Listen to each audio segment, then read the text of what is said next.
अमानत का लोकार्पण शब्दों में जीवित रहे किंजल 2025 को दुष्यंत संग्रहालय में साहित्य का एक ऐतिहासिक क्षण दर्ज हुआ। स्वर्गीय श्री जगदीश किंजल जी के कहानी संग्रह अमानत का भव्य लोकार्पण।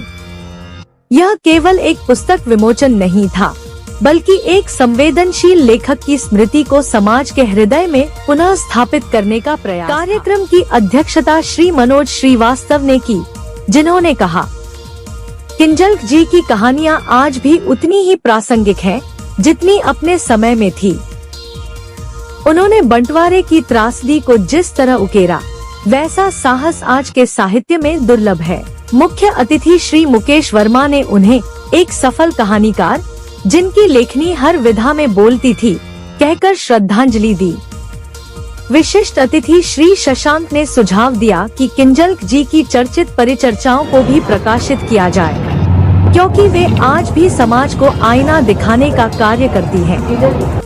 मंच पर भावनाओं की गहराई तब और बढ़ गई जब उनकी बड़ी बहन सुप्रसिद्ध कवयित्री श्रीमती विजय लक्ष्मी विभा ने उनके लेखन के शुरुआती दिनों की पारिवारिक स्मृतियां साझा की। जब वो BA के छात्र थे, किताब खोलते थे लेकिन कहानियां लिखने लगते थे। पिताजी डांटते थे पर मुस्कुराते भी थे। वो डांट में भी प्रोत्साहन छिपा होता था। श्री गोकुल सोनी ने पुस्तक की समीक्षा करते हुए कहा, अमानत की कहानियां प्रेम, पीड़ा और सामाजिक यथार्थ का दस्तावेज है। इन्हें पढ़ते हुए श्री गुलशन नंदा की भावनात्मक शैली की याद आ जाती है। किंजल जी ने अपने समय को शब्दों में बांध लिया था। श्री अंशुल खरे ने पिता की कहानी का पाठ किया और श्री अद्वैत खरे ने कविता के माध्यम से उन्हें श्रद्धांजलि दी। श्री दिनेश प्रभात ने कहा, मैंने ऐसा पुरुष पहली बार देखा जिसकी आवाज कोयल से भी मीठी थी और आचरण खरगोश सा सरल। कार्यक्रम का समापन डॉक्टर सौम्या खरे के भावपूर्ण आभार वक्तव्य से हुआ। साहित्य और कला जगत की अनेक हस्तियां इस अवसर पर उपस्थित रहीं। मैडम, आज अमानत किताब का लोकार्पण हो रहा है, क्या कुछ कहना चाहेंगे? जैसे अमानत किताब जब लोकार्पण हो जाएगा तभी तो वो हाथ में आएगी, तो लोकार्पण के बाद ही पुस्तक पढ़ी जाती है, उससे पहले तो पढ़ी नहीं जाती है। हालांकि जिसकी लिखी हुई पुस्तक है वो मेरे छोटे भाई जगदीश किंजल, तो मैंने तो उनकी सभी कहानियां पढ़ी और उनके बारे में बोलना चाहूँगी तो जहाँ मुझे आपका तो समय जाया होगा, बहुत अधिक हो जाएगा, तो जो भी बोलना होगा मैं थोड़ा बहुत बोलूँगी, क्योंकि कहानियों के बारे में तो इस समय कोई नहीं बोलेगा। जो बोलेगा उनके व्यक्तित्व प्रतिष्ठा के बारे में बोलेगा, और जब कहानियां पढ़ लेगा तब तो हमें थोड़ा बात आई। अक्सर ऐसा होता है, कविताओं की होती है तो कविताएं तो 2 मिनट के अंदर पढ़ी जाती और उसमें पढ़कर लोग तुरंत बोल देते हैं। वो लोकार्पण कविताओं का होता है, इसलिए हो जाता है। कहानियों का उपन्यास का ये तो जब तक पूरा न पढ़ा जाए तो न्याय नहीं होता है लेखक के साथ। कहानी पर हमने कुछ नहीं बोला तो लेखक के साथ न्याय नहीं होगा, और उपन्यास भी बोला तो न्याय नहीं। किंजल जी के नाम से तो वैसे सभी परिचित होंगे। वो एक महान साहित्यकार बुद्ध जी के पुत्र थे। उनको बचपन से ही लिखने का शौक था। उन्होंने जो उनकी 60 से 80 के दशक की किताब है, वो कहानियां हैं जो सब पत्रिकाओं में छपी हुई हैं।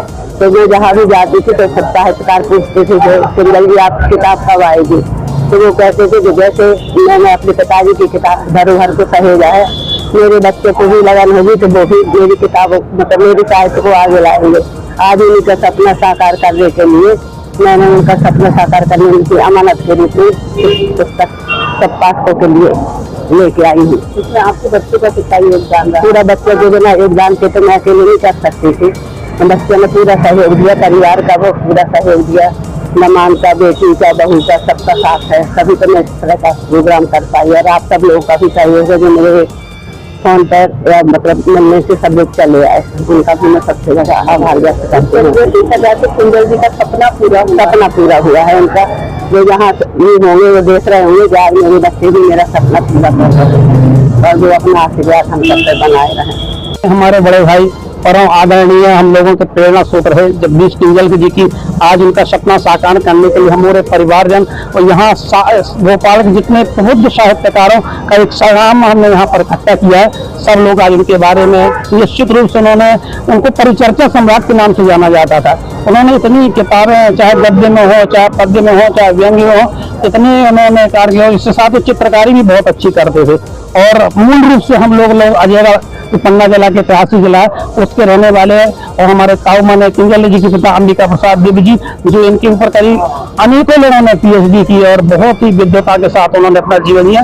उन्हीं के आदर्शों पर चलते हुए दादा आज से हम लोगों करीब 2 साल 2.5 साल होने जा रहे हैं तो छोड़ गए। आज हम पूरे परिवारजन उनके यहाँ पर इकट्ठे हुए हैं। आज उनकी किताब अमानत का लोकार्पण होने जा रहा है। हमारा जो छोटा भाई अध्यक्ष करे उसने पूरा प्रूफ रीडिंग किया, उसने किया तो जो लिखा पढ़ी वाला काम था वो पूरा किया।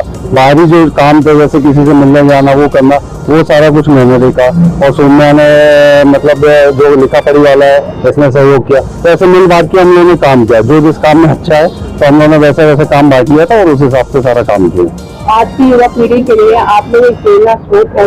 पिताजी के जाने के बावजूद भी आप लोगों ने उनके सपने को पूरा किया है, इस बारे में क्या कुछ कहना चाहेंगे? हाँ देखिए, आजकल देखिए आप लोगों को पता है कि रीडिंग हैबिट्स बहुत कम हो गई है। आजकल इंटरनेट के जमाने में सब मोबाइल में लगे रहते हैं तो किताब छपवाना एक बहुत बड़ी उपलब्धि है कि हम लोग खुद मानते हैं। हमारे पापा कहते हैं लिटरेचर है ये तो एक ही पार्ट है। अभी हम लोग इसके बाद क्या दूसरे पार्ट पे काम करेंगे जो बाकी बची हुई है तो उसको भी हम बुक के रूप में वापस लाएंगे। तो हम लोग चाहते हैं कि रीडिंग से लोग मतलब जुड़ा ना हो, रीडिंग हैबिट होनी चाहिए। तो ऐसे करके हम लोग किताब निकालेंगे ताकि सबके पास एक एकत्रित रूप में आ जाए और सब लोगों को रीडिंग रहे। रीडिंग मतलब पढ़ने में सबको इजी रहे। चलिए, मीडिया की ओर से आपको बहुत बहुत बधाई और शुभकामनाएं। मैं डॉक्टर सौम्या खरे, जगदीश किंजल जी की बड़ी बहू और श्री अंशुल खरे जी की वाइफ हूँ।